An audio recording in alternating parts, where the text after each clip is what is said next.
Costa Rica, Guatemala, and Panama accepted without resistance the imposition of the United States to become a safe third country to receive migrants deported from the north. The president of Ukraine, Volodymyr Zelensky, has not only shown his readiness to hand over territory to Russia, but has also stated that he will also hand over mineral-rich lands to the United States. And Palestinian resistance accuses U.S. President Donald Trump of promoting ethnic cleansing in the Gaza Strip and warns him that he will face a Palestinian, Arab, and Islamic response.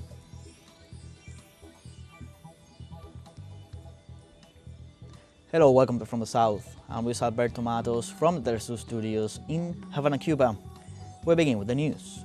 Costa Rica, Guatemala, and Panama accepted without resistance the imposition of the United States to become a safe third country to receive migrants deported from the north. The tour of U.S. Secretary Marco Rubio forced the administration of Central American nations to turn hundreds of migrants into their bargaining chips. Panama and Costa Rica are currently trying to transfer migrants who want to return to their country of origin. However, they have not even defined how the operation can be carried out, even though countries like Venezuela have a solid repatriation operation with more than 70 years of experience. In the meantime, hundreds of people suffer degrading treatment. The U.S. news agency AP reported that one of its journalists was prevented from entering the White House for continuing to use the name Gulf of Mexico. Julie Pace, the executive editor of AP, detailed a statement issued by the executive office of the president in which they were told that if they do not align their editorial standards with the executive order of President Trump renaming the Gulf, the agency would be denied access to the Oval Office. The Associated Press finds it alarming that they are being punished for this decision, calling it a violation of the First Amendment. Civil rights organizations point out that denying access to the press for disagreeing with news coverage is a practice of repressive governments.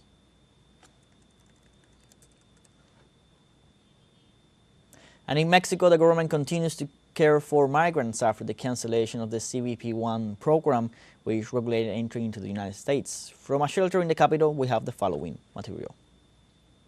Catherine arrived in Mexico with her 3 children. 2 of them are already attending school in the capital city, while she works in the kitchen of this care home that shelters 160 migrants. My case is like that. We went from town to town, from bus to bus.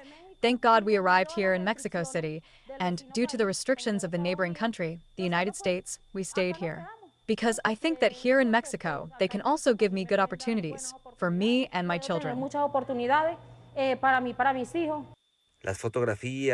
Photographs of some of the other families that have passed through the shelter are now part of this mural that reflects the gratitude and affection that accompanied them on their journey. These photos are of people who made it to the United States to do their immigration regulation there. Some of them are from when they were here, when they were saying goodbye. And we also have other photos of when they arrived in the United States. And they contacted the team to send us photos to thank us for the attention we provide here. Both adults and children receive, among other support, psychological care to heal the effects that may have been left by the long journeys and dangers during their journey. There are children who experience the process as a journey, in which they tell you how they were in the jungle and got to know everything with emotion. But there are other children who had to see complicated situations and who see things with fear. There are also cultural promoters here with whom I also work.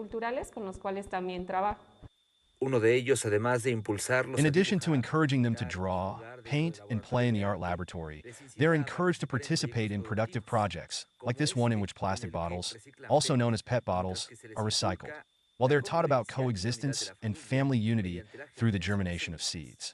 Because for all the events that are happening, the users are totally disunited.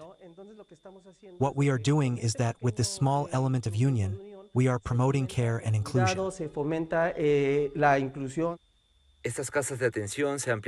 These care homes will be expanded to house a total of 2,000 people, in addition to the 1,000 people receiving care from citizen organizations. Unfortunately, the cuts in international funding announced by President Donald Trump are impacting these shelters, and that is why Mexico City is assuming the responsibility that corresponds to it. Mediante esfuerzos multidisciplinarios y Through sobre todo multidisciplinary and, above all, focused efforts, this House of Attention to Human Mobility is especially dedicated to the issue of families. We have even had the opportunity to see how there are little ones with motor disabilities that are cared for. And there is also another similar house that is dedicated to the care of couples. A la atención de parejas.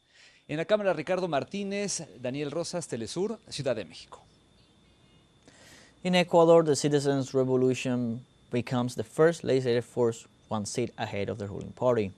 With more than 99% of the votes counted, the candidates Luisa González and Daniel Noboa are in a technical tie for the second round, with the difference narrowed to 0.2%.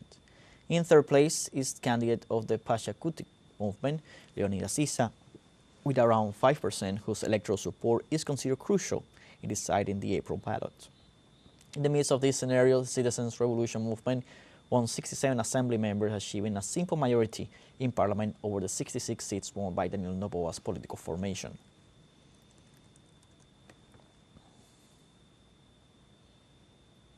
And also in Ecuador, the international observer missions denying that there are any indications of fraud during the elections held last Sunday, February 9th.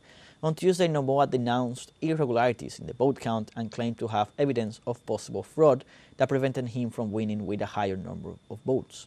In this regard, members of the electoral observer missions of the European Union and the Organization of American States denied that there was any indication of fraud during the recent elections. Both missions emphasized that the elections took place in a transparent, peaceful manner with no major developments. And the Mexican Secretary of Foreign Affairs calls on the Ecuadorian government to guarantee the life and protection of former Ecuadorian Vice President Jorge Glass. The Ministry of Foreign Affairs has taken note of the decision of the Inter-American Commission on Human Rights to extend the precautionary measures in favor of Glass. On the basis of international law, Mexico granted asylum to the former vice president, who was illegally and violently expelled from the diplomatic headquarters on April 5, 2024, by order of the president of Ecuador, Daniel Noboa. The regional body has asked to protect the health and improve the conditions of detention of Glass.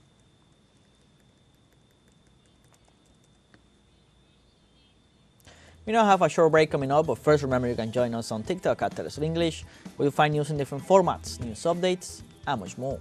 We'll be right back. Stay with us.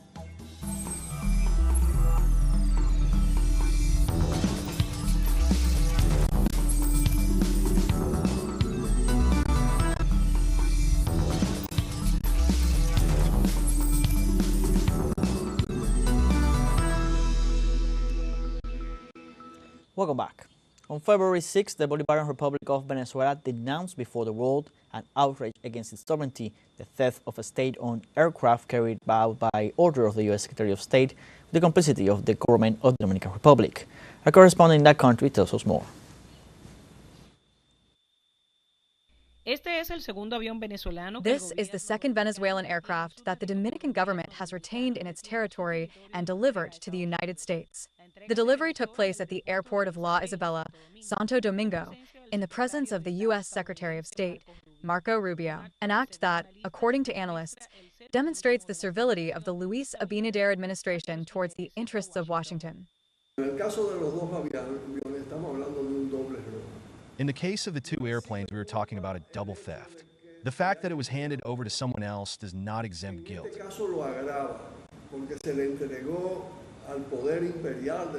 In this case, it aggravates it, because it was handed over to the imperial power of the United States of America, and that implies a crime steeped in servility. Very typical of a president with the vocation of a colony governor.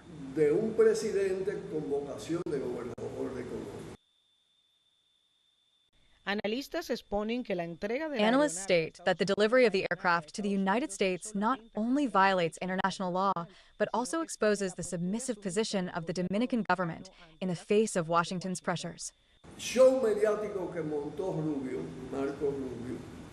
The media show that Marco Rubio made is even more humiliating because he exhibited the president of this country, acting as a colony governor.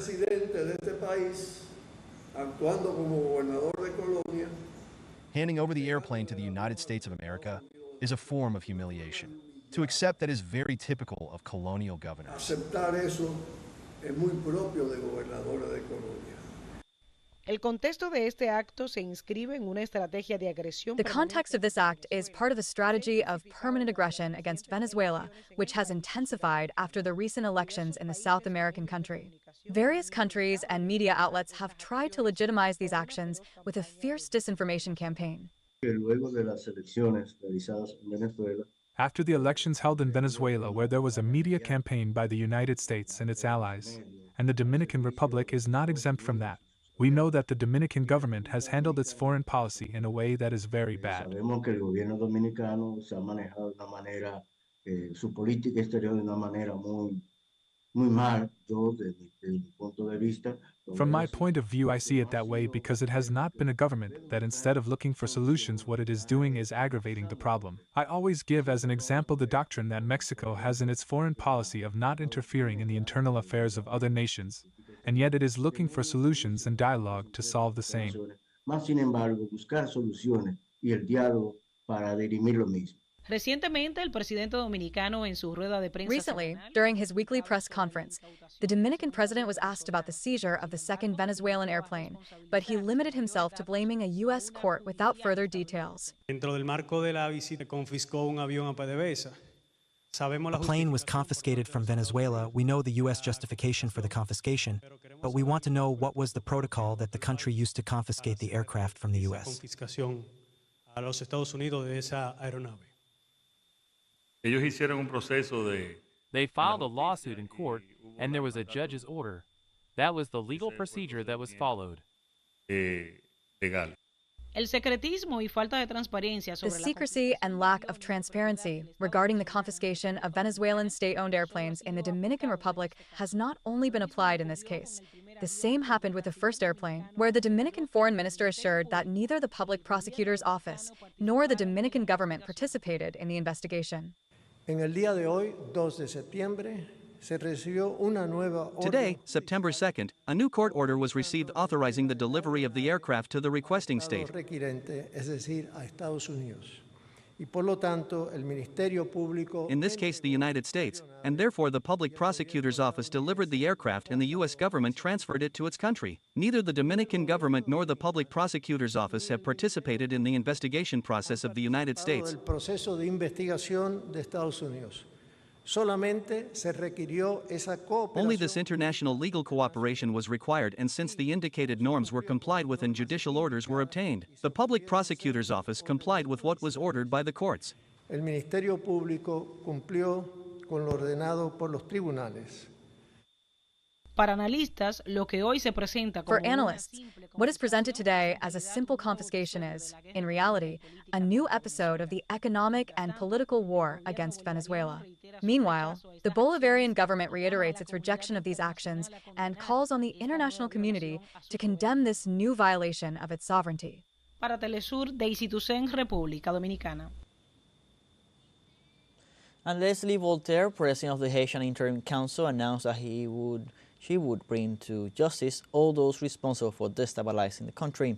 The acting president has asked Prime Minister Alex Didier Fields to gather the information and evidence available against the person sanctioned by the United States, Canada, and the United Nations, all allegedly linked to various crimes that have contributed to undermining the peace of the nation. Voltaire assured that they will act decisively to bring to justice all those who have promoted actions against the stability of Haiti.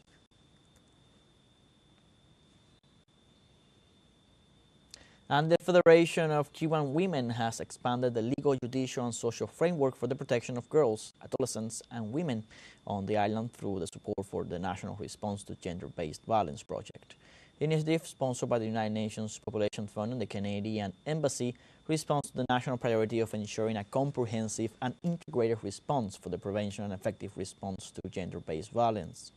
Osmaida Hernandez, member of the Federation Secretariat, points out that in Cuba, no woman is helpless, but this project will guarantee attention to more than 30,000 women in Cuba's 40 municipalities, at the same time ensuring more effective prevention and response to this type of violence.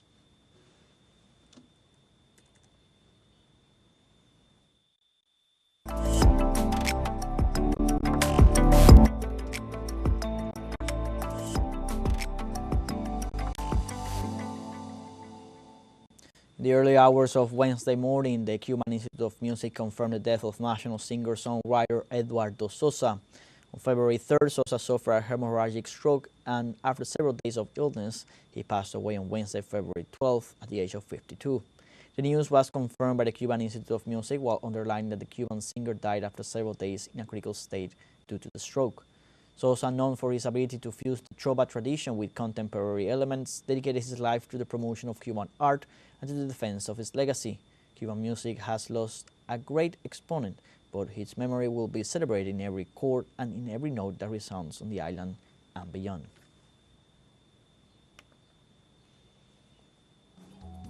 We have a second short break coming up, but before we invite you to visit our YouTube channel at teleSUR English, there you'll be able to watch our interviews, top stories, special broadcastings, and more. Hit the subscribe button and activate the notification bell to stay up to date on the world's most recent events. Fun short break, don't go away.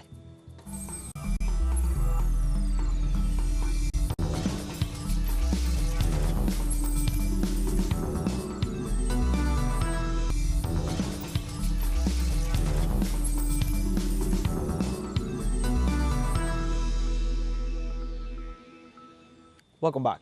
Ukrainian President Volodymyr Zelensky made a desperate proposal to swap with Russia the already Russian territories. President Zelensky is willing to swap some territories of the Kursk Russian province for others, which he wanted his troops still control them. In response, the Russian government assured Zelensky is trying to hide the Ukrainian armed forces' failure in Kursk, including 30,000 Ukrainian fatal casualties. Moreover, the Kremlin demanded Ukraine must withdraw all its remaining troops from Russia. The conflict had broken out due to Ukraine did not acknowledge either the 2014 referendum or the 2022 popular consultation, in which citizens of Crimea, Sevastopol, the Popular Republics of Donetsk and Lugansk, Zaporizhia and Kherson provinces have expressed their will to be Russian citizens.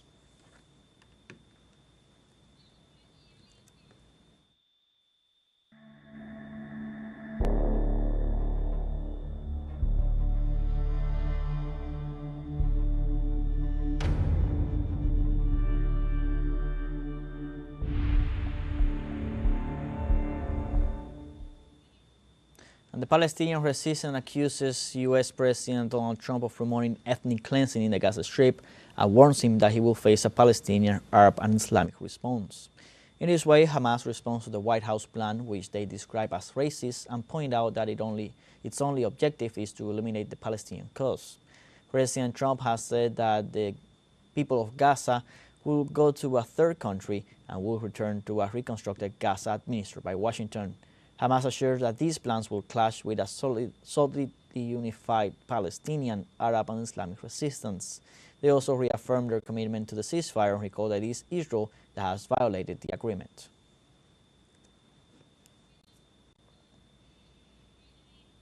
The Director General of the Palestinian Health Ministry in Gaza reported that at least 92 people have been killed in the Strip since the ceasefire was signed. In the last few days, the Israeli regime intensified its attacks, killing dozens of people and wounding at least 822. In this regard, some of the people were killed when they approached the buffer zone of the Israeli troops, where they were shot at, and others from wounds inflicted during the genocide that lasted 15 months.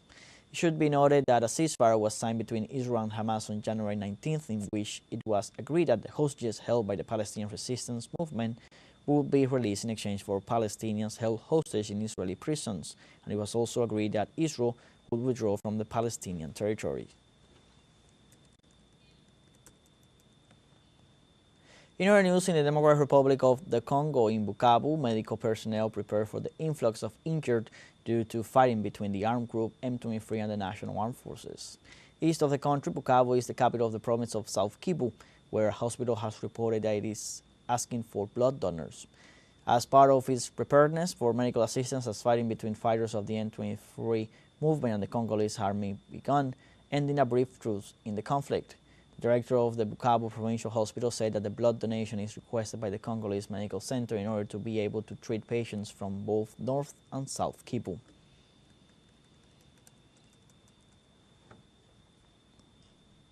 And in Mali, the army reported Tuesday that they successfully intercepted a terrorist drone in Salit Airport area near the border with Algeria. The General Staff of the Armed Forces carried out the operation at 9:40 a.m. local time, while monitoring a military helicopter that was at the heliport. The drone will be subjected to in-depth research to better understand its operating system and thus find out its true origin. By capture of the drone, Malian troops neutralized several terrorists and captured a miner with a radio transmitter near the border with Mauritania.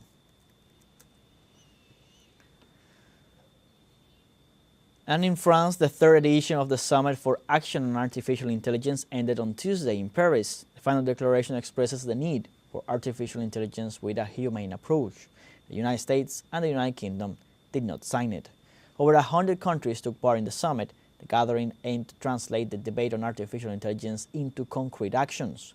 Almost 1,000 experts and world leaders attended this meeting to discuss scenarios to ensure that artificial intelligence does not surpass human intelligence and potentially establish a form of domination. However, the United States, represented by its Vice President James D. Vance, has exposed artificial intelligence as a tool for domination and rejects excessive regulation.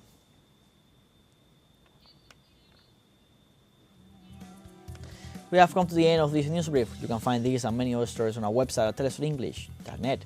So join us on social media, Facebook, X, Instagram, Telegram, and TikTok. For Telesur English, I'm Luis Alberto Matos. Thank you for watching.